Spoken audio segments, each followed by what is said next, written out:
Hey guys, welcome to another edition of the Verbally Effective Podcast. I'm your host, your double E, Ina Esco, and check it out.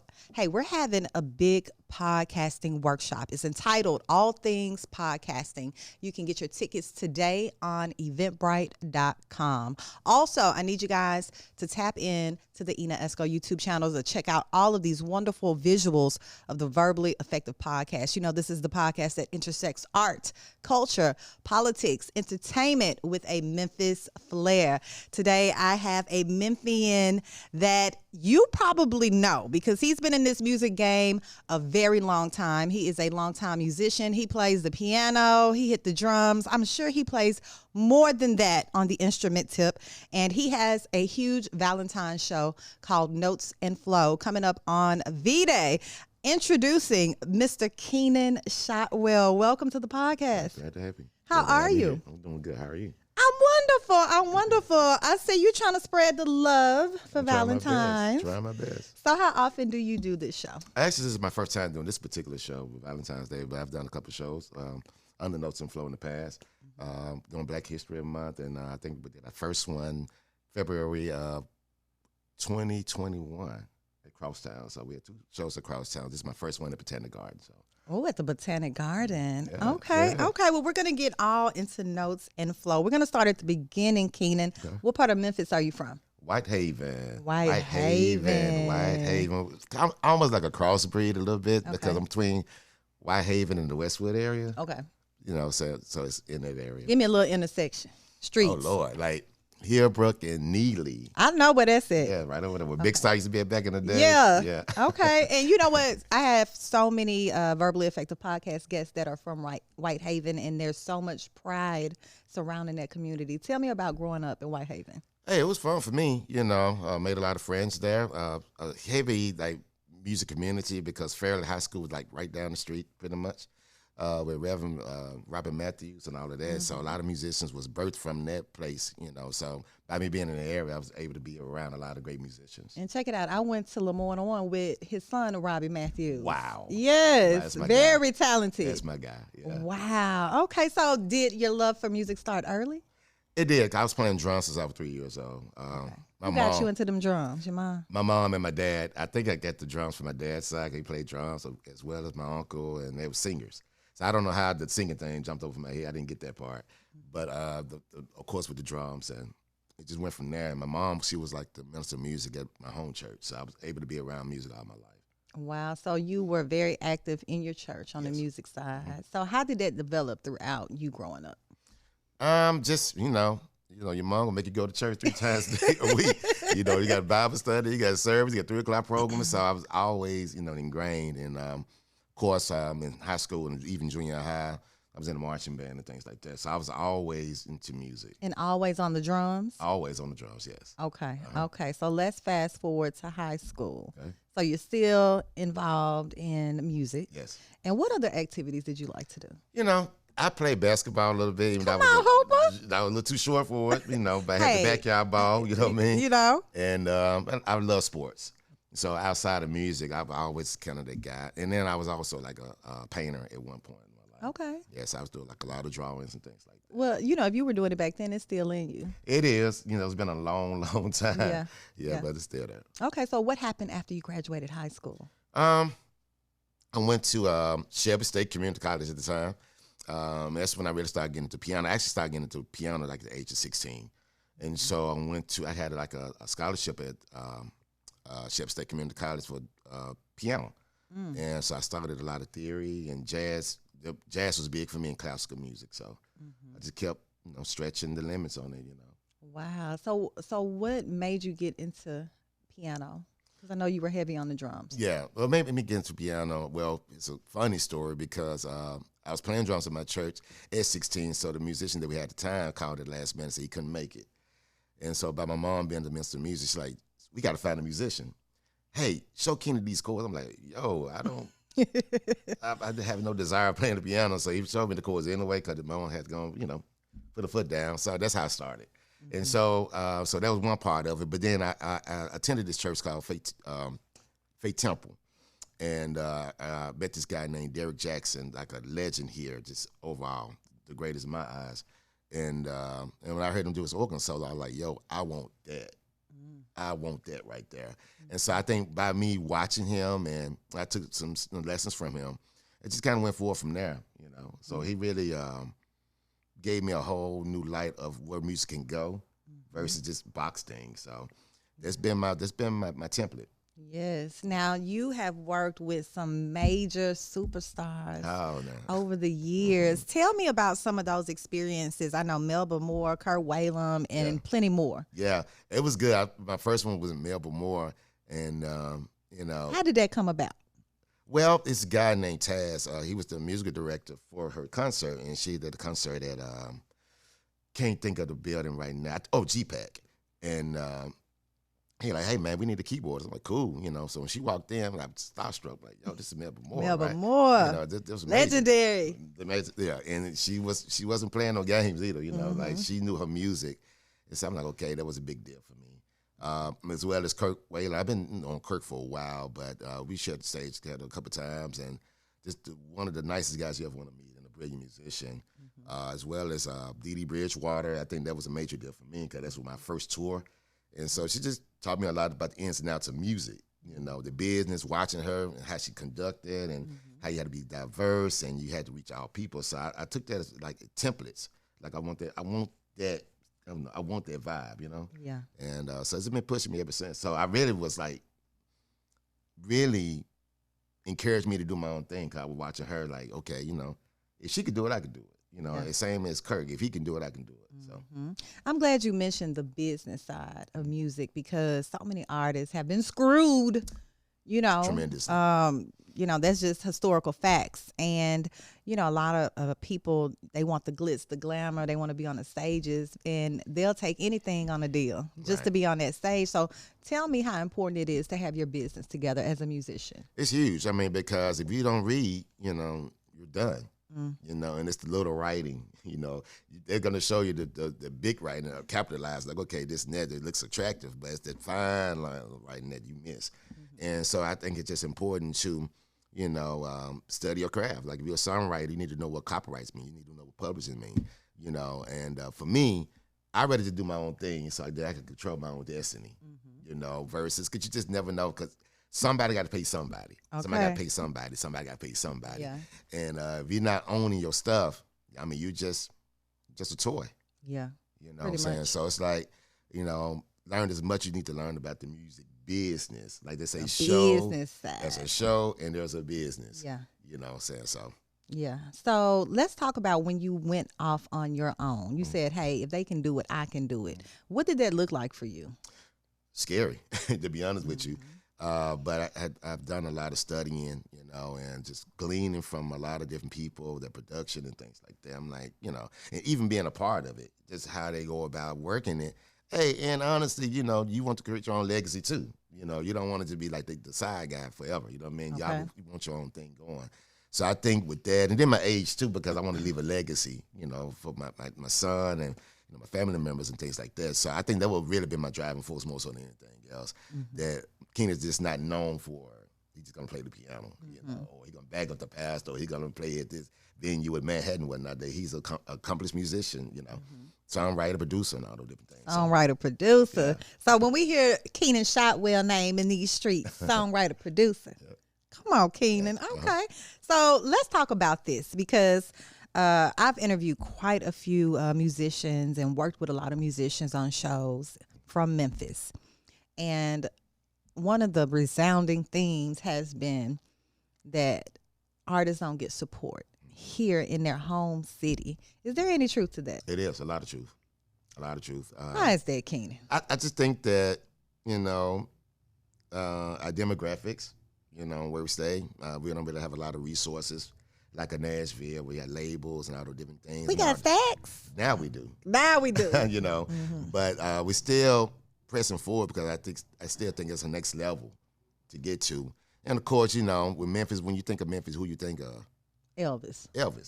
You know what I'm saying? So right now to this day, you know, we building stuff around us, but hey, we had Maurice right here and then, you know, Isaac Hayes, and they don't really get the credit now. That they deserve. Exactly. So I just think that, you know, some of that is lack of knowledge. Some of that is, you know, do I really want that burden of, going to the next level? But it's Memphis has a lot of talent.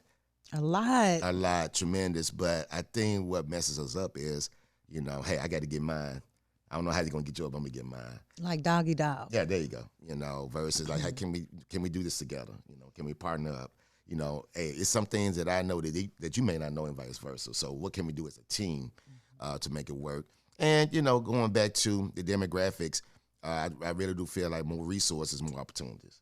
So I really say now, probably over the past, really, honest, in my opinion, since COVID, I'm seeing a lot of musicians now trying to do their own thing, start their own labels, studios, and other different things. So I think with COVID, it allowed people to really sit back, and say, hey, what can we do to make this work now? So we're starting to see some movement on it, but for years, it wasn't.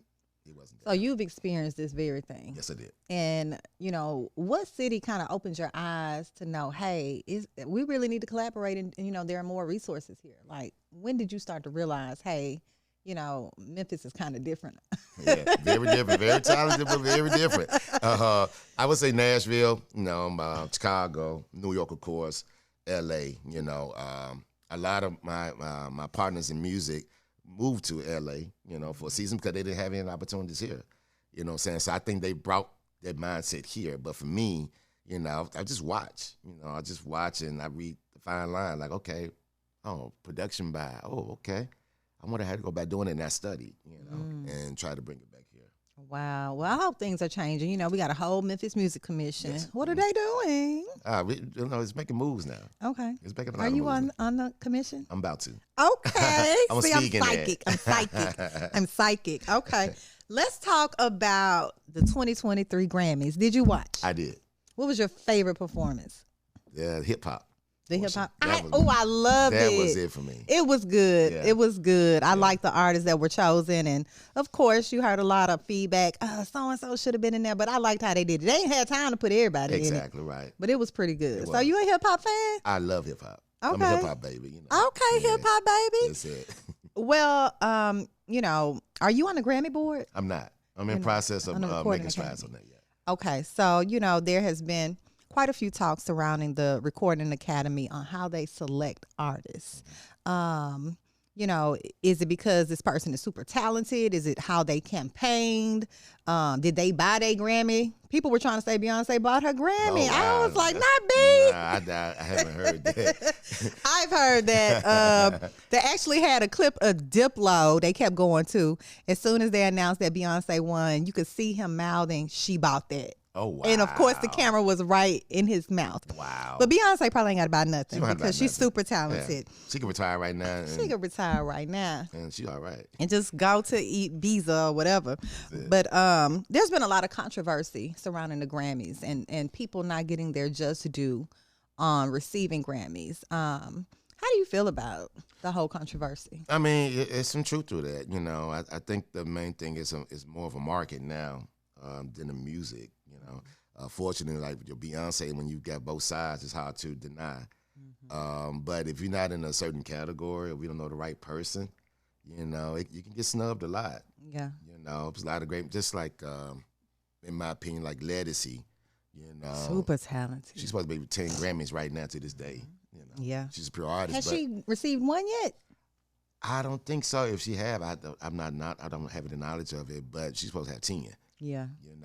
Like it was like a particular day when what was that movie she was singing? I forgot the name. She was doing Precious Lord, and so she was supposed to perform it at the Grammys. But from what I heard, John Legend, like, no, I want Beyonce to perform it. Wow. So it's a name thing. Politics at the end of the day, and that's everywhere. Have you ever been snubbed on a show by somebody? Knocked you out the box? I would say it is. I just didn't win. Oh, hey.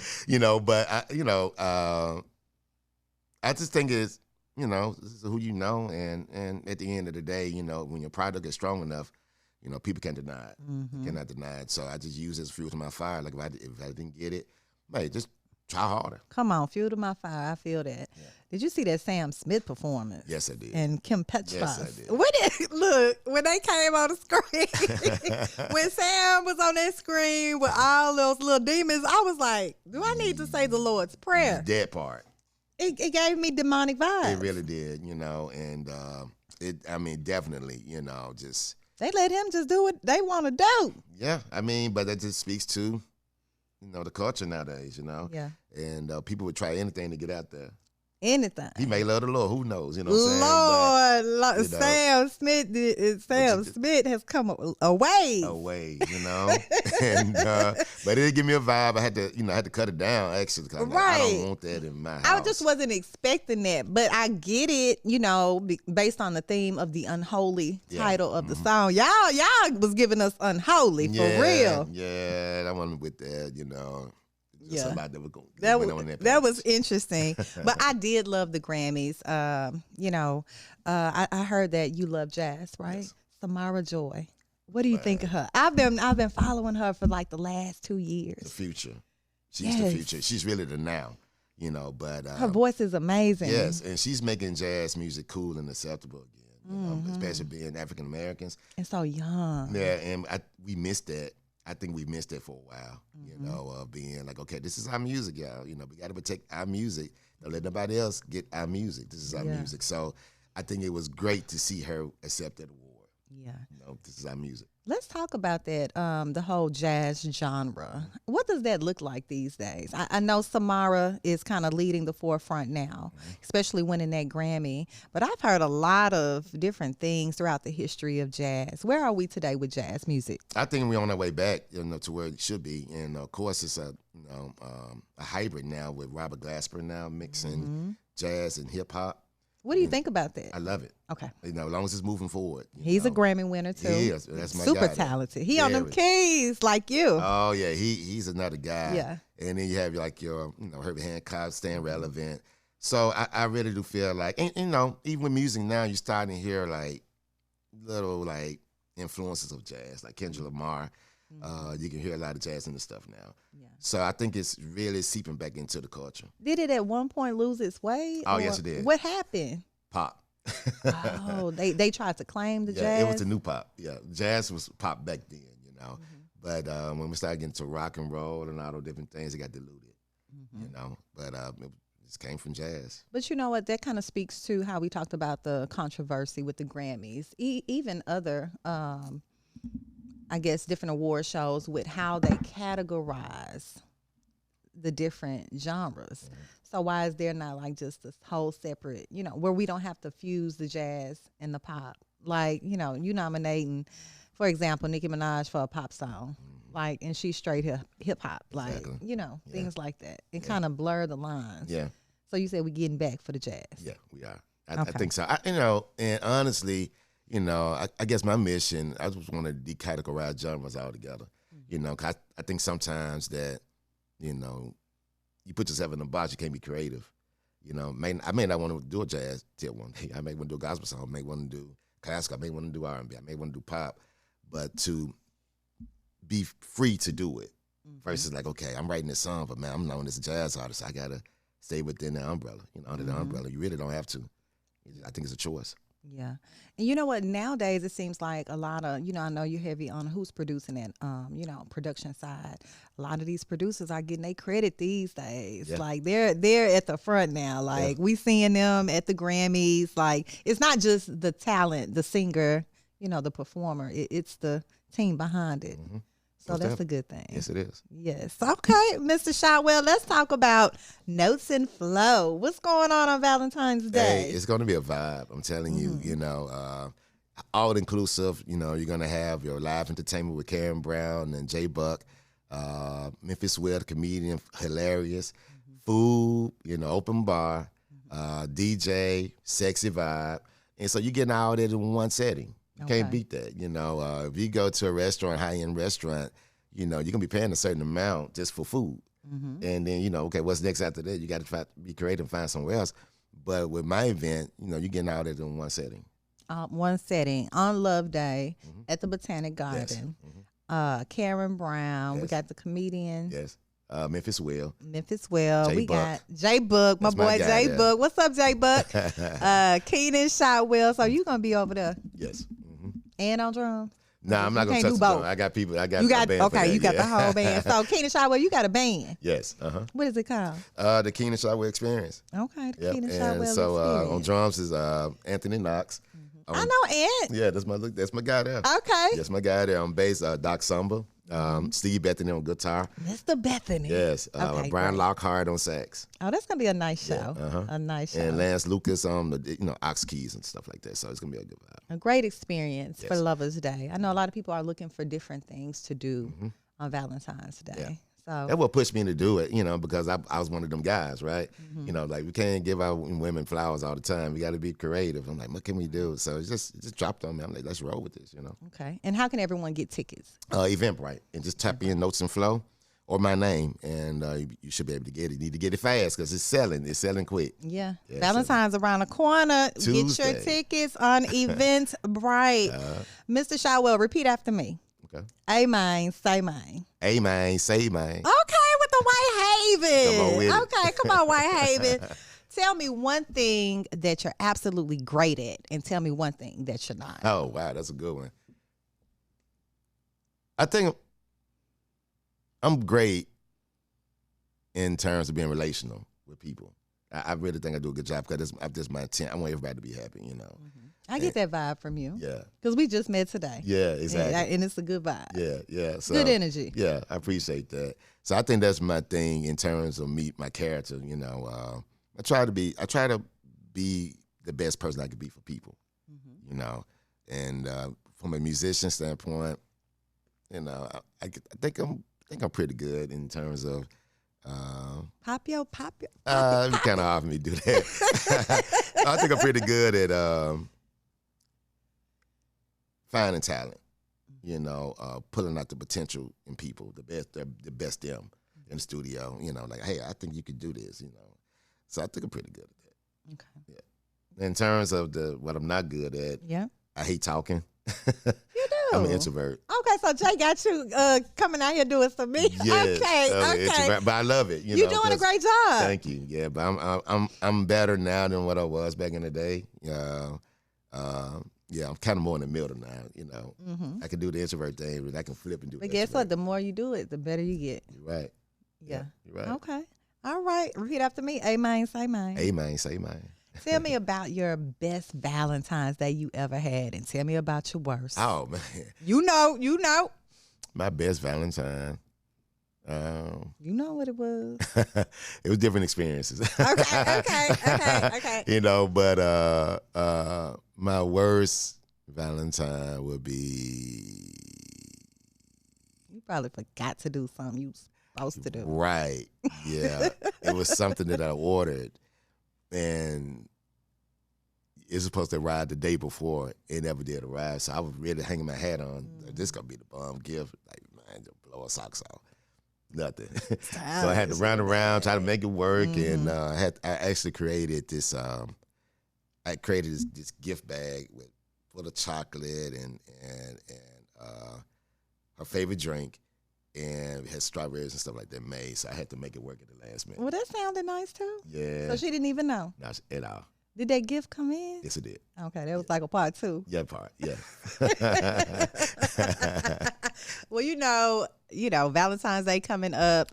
There are a lot of horror stories we've heard about, but there are a lot of more of the great stories. So I'm glad it worked out. Oh, yeah. And I'm glad you got Notes and Flow coming up on Valentine's Day. I need everybody to go out and get your tickets to see Mr. Keenan Shotwell and friends at the Botanic Garden. Get your tickets on eventbrite.com. Also, Mr. Shotwell, I want you to let the verbally effective audience know how they can continue to follow your journey. You can follow me on Facebook, Instagram, Keenan Jarrett Shotwell, or you can go to Notes and Flow. I'm on all the platforms. If you want to know where I'm at, hey, Keenan Jarrett Shotwell, or go to Notes and Flow. You'll be able to get all your information, or go to my website, KeenanShotwell.com, and hey, you get all the information that you need. Yes. Any shout outs you would like to do? Hey, shout out to my mom. Love you, Mom. And just to everyone, just Memphis down to one, and shout out to Fedora Regulus and Holistic Harmony. She's been a great help in this production, helping things work. Because, I'm the artist, so my mind, and so she's the one like, hey, take this thought and put it right here. Hey, let's put the thought right there. So just shout out to everyone, but particularly to her in Holistic Harmony. Awesome. Well, thank you, Mr. Keenan Shotwell. I have truly enjoyed you today on the Verbally Effective podcast. I've learned a lot about you, and I wish you nothing but the best on your journey. Thank you. You're welcome. You're welcome. And thank you all for tuning in to yet another episode of the Verbally Effective podcast. Don't forget to go to Eventbrite. We've been talking about Eventbrite to get your tickets to all things podcasting. I'm trying to teach you guys the ins and outs of the trade. It's a very saturated market, but you can win in it. Also, subscribe to that Verbally Effective podcast on all streaming platforms and that Ina Esco YouTube channel as well. Get your tickets for Notes and Flow on Eventbrite for V-Day. I'll see you guys next week. Thanks for tuning in.